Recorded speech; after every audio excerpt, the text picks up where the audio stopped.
Section 1. You will hear a conversation between Peter and Jim talking about some details for their shared accommodation.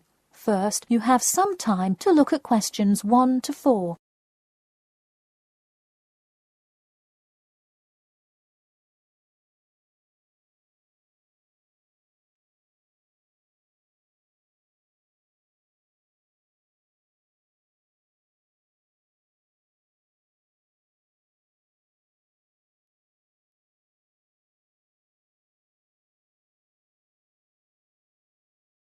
You will see that there is an example which has been done for you.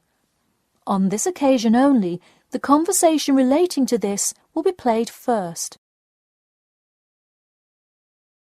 Hey Jim, it's Peter. Oh hey Peter, what's up?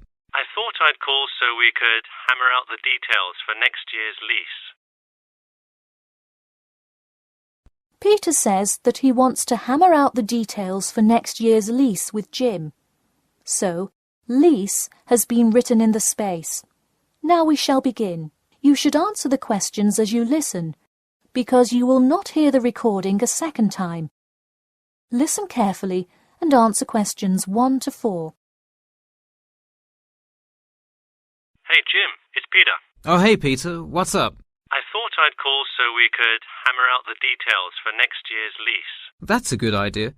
Did we ever decide on how to split the total rent?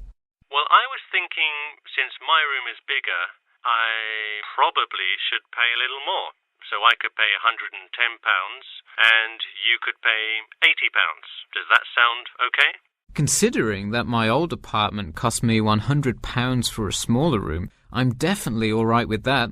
Hey, I was looking at a map of the area and can't seem to find a bus stop near it. Do you know where we would catch the bus? Well, the bus is actually pretty far from us, but we have that garage that we can park our cars in. Wow, that's great. Convenient parking is hard to find, so we're lucky we have that. Okay, so we have a whole lot of things we'll need to buy when we move in. How do you want to split that up? I was wondering, do you still work at the supermarket? Yep, every Tuesday and Saturday. Would you be able to buy things from there if I sent you a shopping list? Sure, I can do that. Great. Then I can take care of whatever else we need that you wouldn't get at a supermarket. If you want, I'll pick you up from work that day and we can go to the apartment together. Oh, that would be great, thanks. No problem. That way we can split the cost of petrol. Works for me. It's so expensive these days, isn't it? It's downright obscene. Before you hear the rest of the conversation, you have some time to look at questions 5 to 10.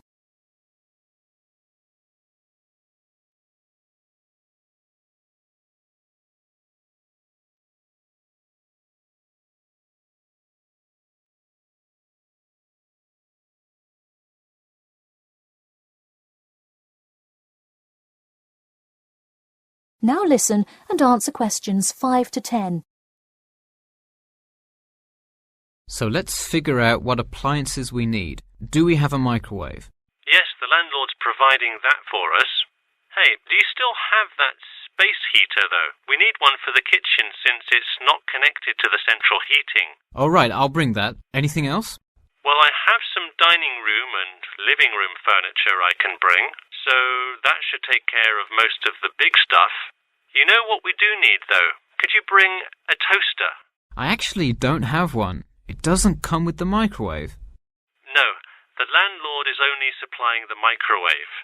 It would really help if you could bring one. Okay, I'll pick one up at the store. You know, I also have this cool antique rotary phone that would be a cool addition to the apartment, sort of as decoration and utility. Oh, cool. The only thing is, we'd have to put it in the kitchen unless you want it in your room. Why not put it in the living room? The living room's too loud to have a phone conversation. The noise sort of carries, so if one person is trying to watch TV or have friends over, the person on the phone won't be able to hear. Okay, well I guess kitchen it is then. Any other big things we need? That seems like everything. That's all I can think of. And of course, move-in is June the 1st. I can't wait. We'll be able to watch the big game in our new apartment. It's going to be awesome.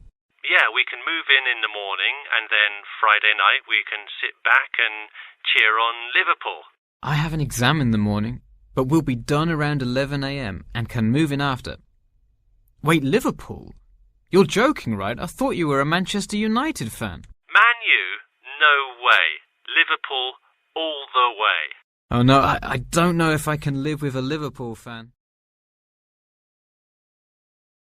That is the end of section 1. You now have half a minute to check your answers.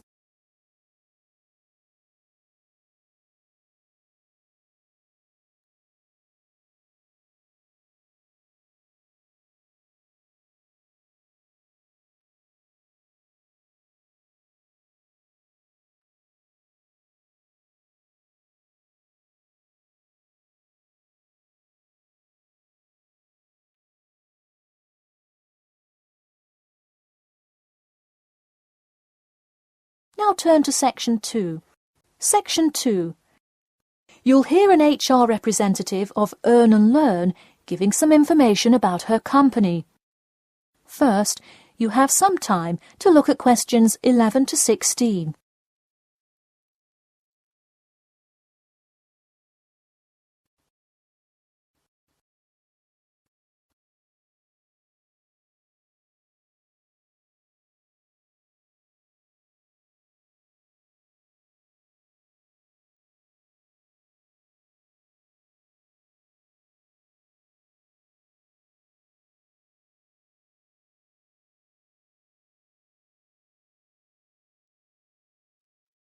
Now listen carefully and answer questions 11 to 16.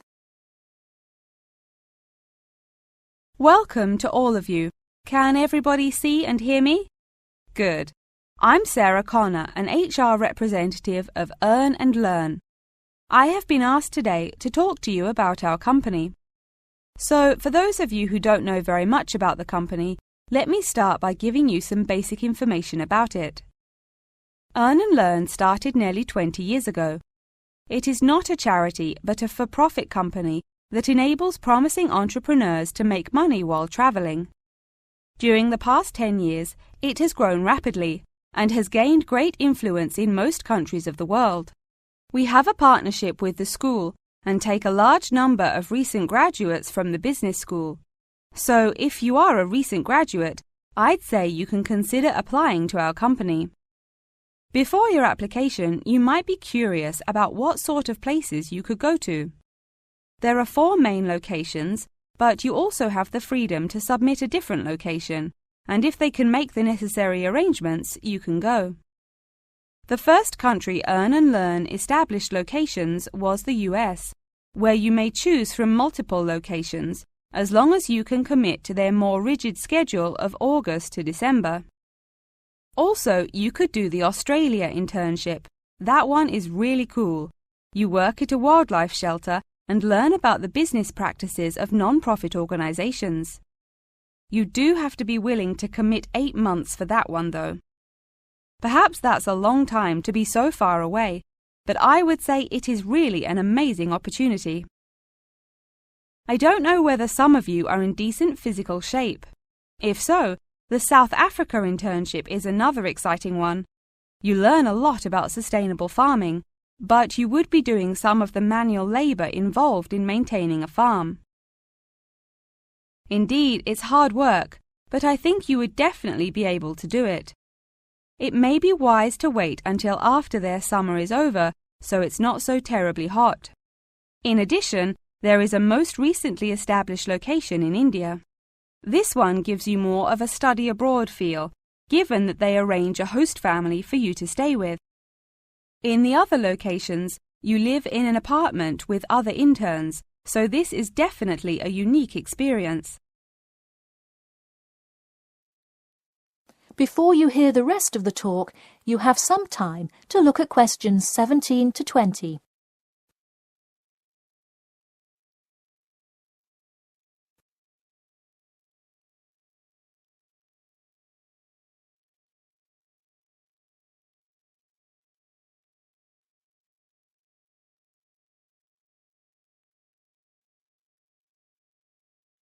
Now listen and answer questions 17 to 20. Regardless of where you go, at the end of the program you get a global travelling certificate, as long as you can explain your experience. You can provide a written log of what you did. I recommend writing journal or blog entries about what you do every day, or a weekly summary of each day. Of course, you don't have to write up a formal report or anything like that, and you need to apply for it once you have returned. Some students may want to know whether this is a paid internship. Actually, you have to pay for the flight there yourself. But you have the opportunity to create your own small business, which could earn you money if it's successful. So basically, you pay for it all up front, but when you're there, you can find ways to make money. That is to say, you pay for 2/3 of the cost up front as a deposit, and then give the final installment 1 month prior to your return. Finally, I have to remind you that you need a health check before you go, to make sure you're not going to spread any communicable diseases. In addition, before you go, you don't have to attend any meetings or workshops. You'll meet everyone you'll be working with once you get there. Okay, well, that's all I've time for today. Thanks for listening, and I'm happy to take any questions if you have them. That is the end of section 2. You now have half a minute to check your answers.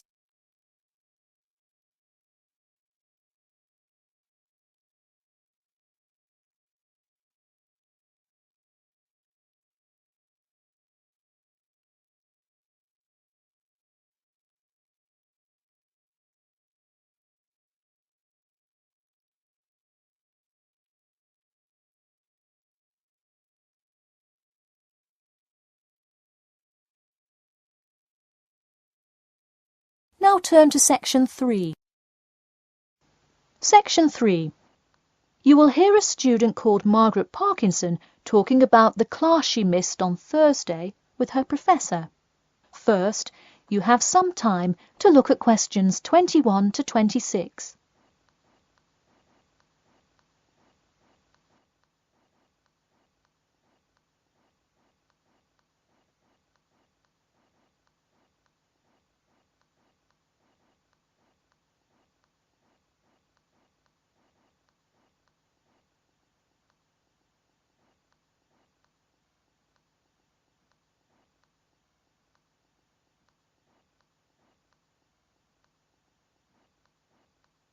Now, listen carefully and answer questions 21 to 26.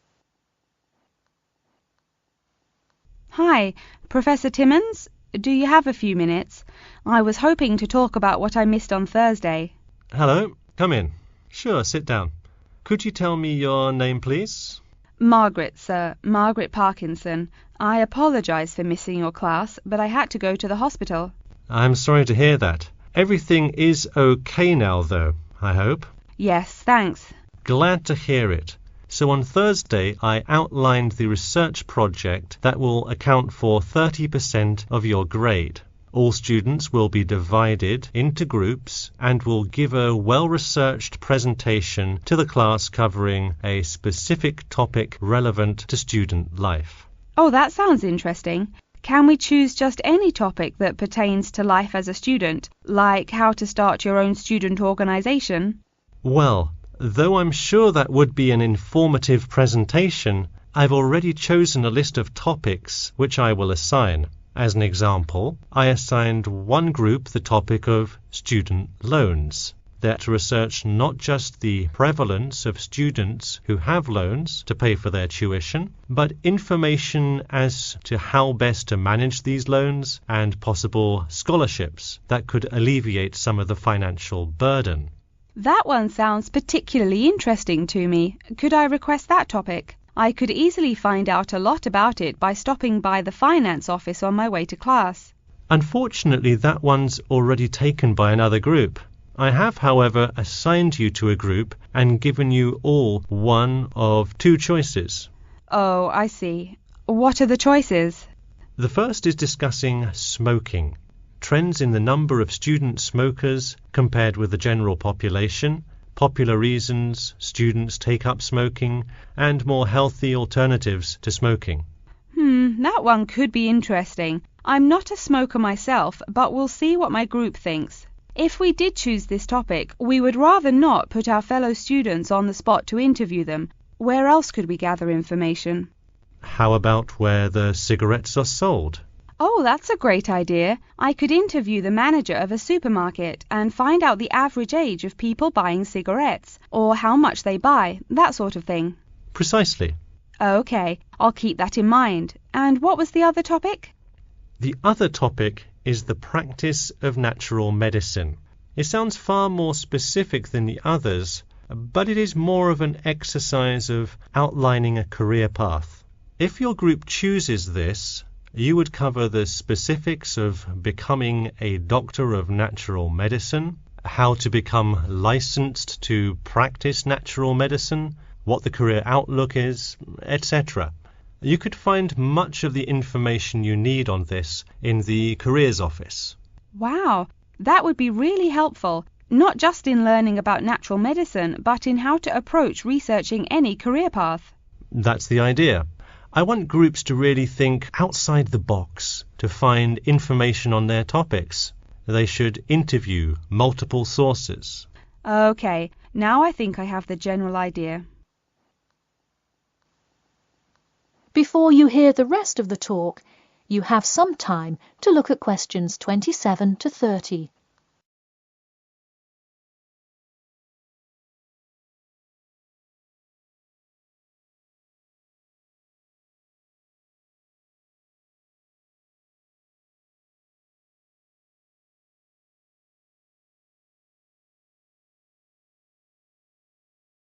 Now listen carefully and answer questions 27 to 30. When is the presentation due? I expect each group to send me an email attachment of the plan ahead of time by October 10th, so that I can ensure that you are on the right track. Oh, that's actually really reassuring. I would hate to spend so much time on a presentation only to find we had taken it in the wrong direction. So when is the presentation? I let groups choose from the list of time slots I have between November 1st and November 5th. Okay, how about the 3rd? I'll have to check with my group, of course, but maybe we could write a tentative time? Sure, let me take a look. I'm actually booked completely through the 3rd and 4th now. How about sometime in the afternoon of the 5th? Great, how about 2 o'clock? No problem. I'll pencil your group in. Okay, thanks. And to clarify, what exactly is due in the first phase? Before the October deadline, I want your group to have compiled resources and then to provide some initial data analysis to support your claims. Okay, so data analysis is due the 10th of October, and then the Presentation? Yes. The final phase is simply giving the presentation on the 5th of November. All right, I think I have all the information I need. Thanks. You're welcome. See you in class tomorrow. That is the end of section 3. You now have half a minute to check your answers.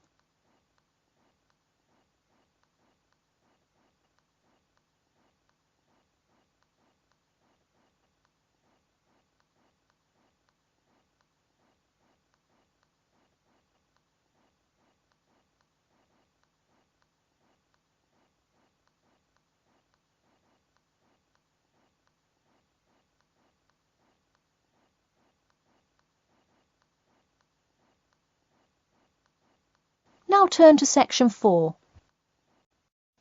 Section 4. You will hear an introduction about an eco-friendly building called the Gherkin. First, you have some time to look at questions 31 to 40.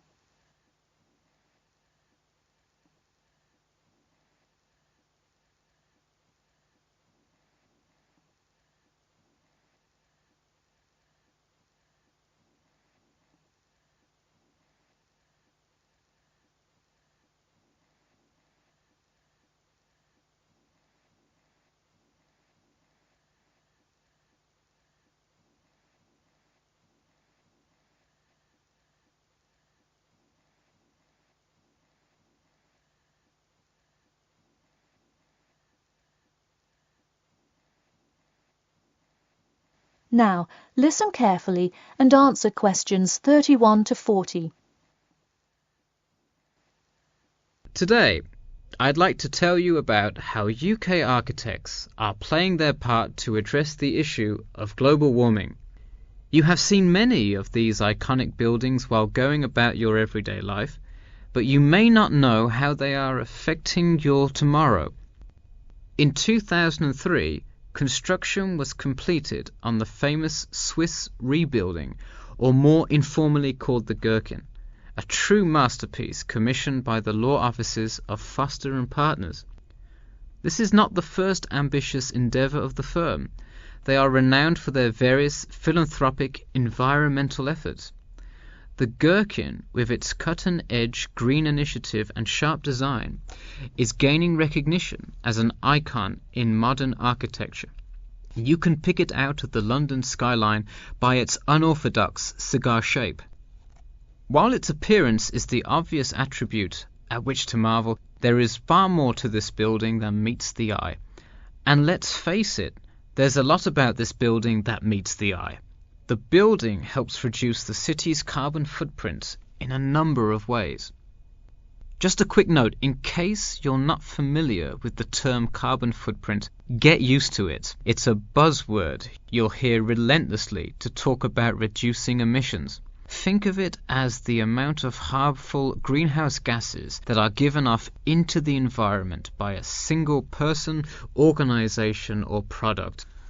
So going back to the Gherkin building, perhaps the most obvious as well as the most significant eco-friendly feature is the glass windows, which allow light to pass through the building, both reducing heating costs and brightening up the workspace. The ingenuity behind the various eco-friendly aspects of the Gherkin has seen its fair share of publicity both from serious and silly sources. In a recent April Fool's Day edition, One e-publication printed a story detailing plans to replace 50% of the current exterior with grass, which would not only make large steps in the name of sustainability, but also give the building the green hue that would truly earn it the nickname of the Gherkin. The only drawback is, as you may have guessed, that this story was an April Fool's Day joke and completely made up.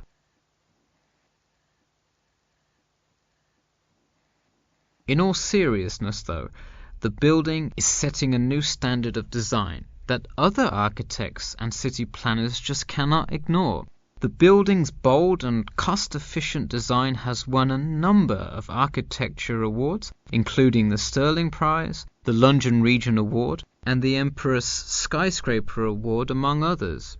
The design comfortably accommodates a large number of offices, while keeping maintenance and operation costs down, striking a superb balance between nature and the workplace.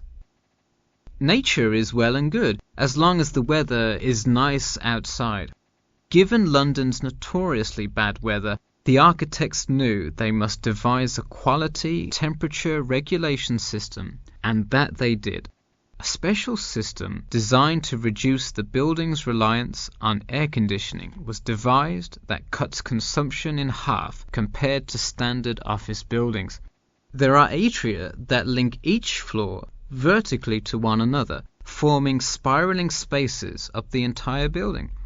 They serve not just as social common spaces, but also act as the building's lungs, distributing clean air from the opening panels in the facade through the entire building.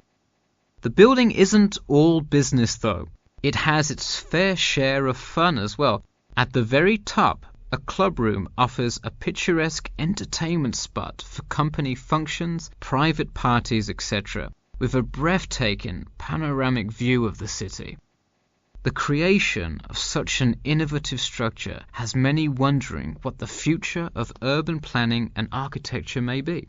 Well, if the other projects currently commissioned by Foster & Partners are any indication, the entire city constructed with similarly eco-friendly buildings is not far in the distance.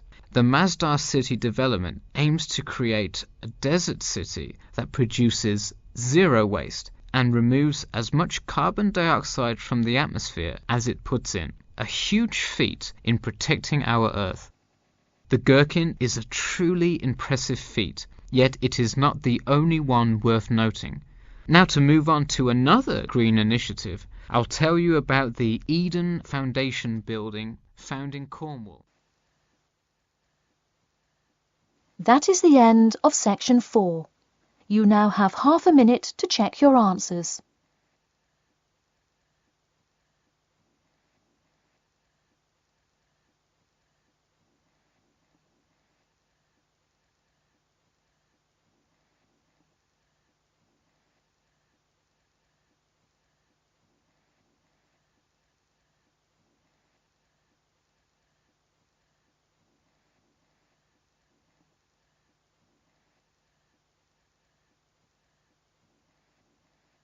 That is the end of the listening test.